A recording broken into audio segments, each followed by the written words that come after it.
रीवा में राष्ट्रीय एकता अखंडता के प्रतीक भारत रत्न और लौह पुरुष सरदार वल्लभ भाई पटेल जी की 150वीं जयंती सरदार सेना ओबीसी महासभा और क्रांतिकारी युवा वाहिनी के तत्वाधान में विशाल बाइक रैली निकालकर सरदार पटेल हॉस्टल निराल नगर रीवा में मनाई गई। यह bike rally Ratahara Shivaji park से शुरू होकर नए बस स्टैंड सिरमौर चौराहा अमैया सल्वे प्लाजा से कलेक्ट्रेट होते हुए कॉलेज चौराहा स्टेडियम से होकर सरदार पटेल हॉस्टल निराला नगर रीवा में जाकर समाप्त हुई, जहाँ पर पूर्व से आयोजित हो रहे कार्यक्रम में हजारों की संख्या में पहुंचे बाइक रैली के युवाओं जय जय सरदार अमर रहे सरदार के जयघोष से पूरा परिसर सरदार पटेल मैं हो गया। इसके बाद सभी लोगों ने लौह पुरुष सरदार वल्लभ भाई पटेल जी की मूर्ति में पुष्पार्पण कर उन्हें नमन किया। आयोजित कार्यक्रम में सभी वक्ताओं ने सरदार पटेल जी के जीवन पर प्रकाश डालते हुए उनके बताए हुए पद चिन्हों पर चलने की बातें कही है। इसके साथ ही सजीव प्रसारण में सरदार पटेल जी के राष्ट्रहित राष्ट्र के लिए दिए गए समर्पण को दिखाया गया, किस तरह से राष्ट्र निर्माण के लिए प्रधानमंत्री जैसे पद को ठुकरा दिया और उन्होंने बरडोली सत्याग्रह आंदोलन खड़ा कर दिया। इन सब के बावजूद बिना हथियार के 562 रियासतों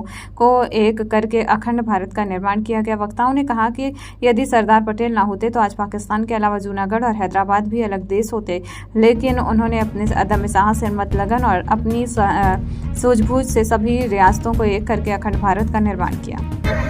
आज बाइक रैली लौह पुरुष सरदार पटेल जी की 150वीं जयंती रैली निकाली गई थी, जिसमें हम लोग आरटीओ ऑफिस शिवाजी पार्क से निकाला हूँ, वहाँ से न्यू बस स्टैंड होते हुए सिरमौर चौराहा से मैया होते सिल्क प्लाजा से सरदार पटेल संस्थान लाए। इसके बाद यहाँ क्या कार्यक्रम मौजूद हुए?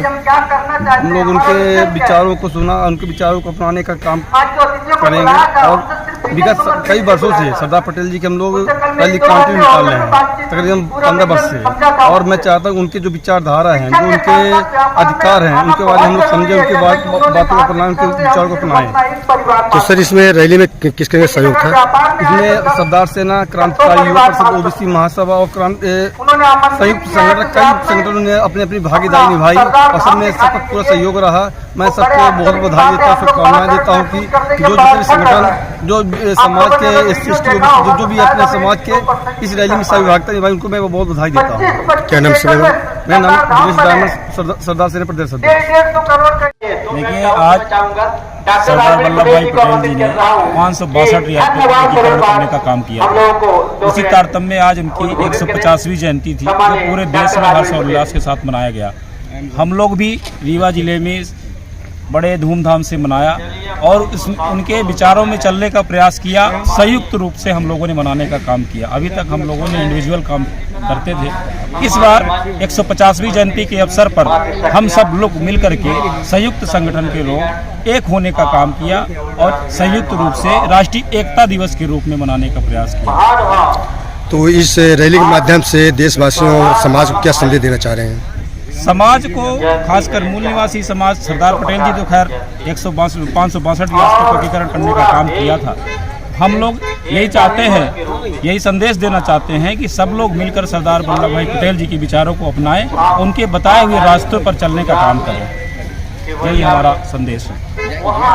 रीवा ही नहीं बल्कि पूरा भारत देश एकत्रित था और आज हम लोग रीवा में सरदार सेना, क्रांतिकारी युवा परिषद, ओबीसी महासभा के माध्यम से एक एकता रैली निकाल करके पूरे रीवा वासियों के संदेश दिया है कि सरदार वल्लभ भाई पटेल सिर्फ 562 रियासतों को इकट्ठा नहीं किया, बल्कि देश की आत्मा को एक किया और भीमराव अंबेडकर के साथ मिल करके जैसे उन्होंने संवैधानिक अधिकार दिया, उसी तरह से उन्होंने देश की एकता और अखंडता को बनाकर हम सबको एकीकरण का अधिकार दिया। और आज सरदार वल्लभ भाई पटेल का कृतित्व और व्यक्तित्व पर संपूर्ण देश में ही नहीं बल्कि दुनिया में चर्चा हो रही है।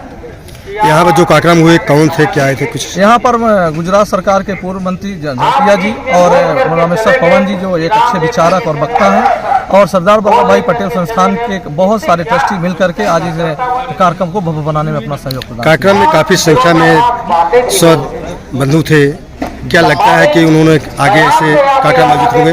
जी बिल्कुल, सरदार वल्लभ भाई पटेल के जो अनुयायी हैं वो आज के समय पर बहुत आगे बढ़ रहे हैं। खासतौर पर जो उनका चिंतन है, मनन है, और जो उनके लेखक हैं बहुत अच्छी तरह से, जो उनकी किताबें पुस्तकें अंग्रेजी में हुआ करती थी, जिसको लोग ने, हमारा जो समाज है कम पढ़ा लिखा होता था उस समय तो नहीं कर पाता था, लेकिन आज के डेट पर ये कंडीशन है कि हमारा समाज पढ़ लिख गया है और उनके विचारों को जन जन तक पहुँचाने में कामयाब रहा है। और आज की हमारी जो ये एकता रैली थी, ये बताने में कामयाब रही है कि हमारा रीवा समाज रीवा के सारे समाज के लोग, खासतौर पर ओबीसी और मूल समाज के लोग इस रैली के माध्यम से संदेश दिया है कि हमारा समाज भी जाग चुका है, पढ़ लिख कर आगे बढ़ रहा है और सरदार पटेल के बताए हुए रास्ते पर आगे बढ़ने के लिए तैयार है।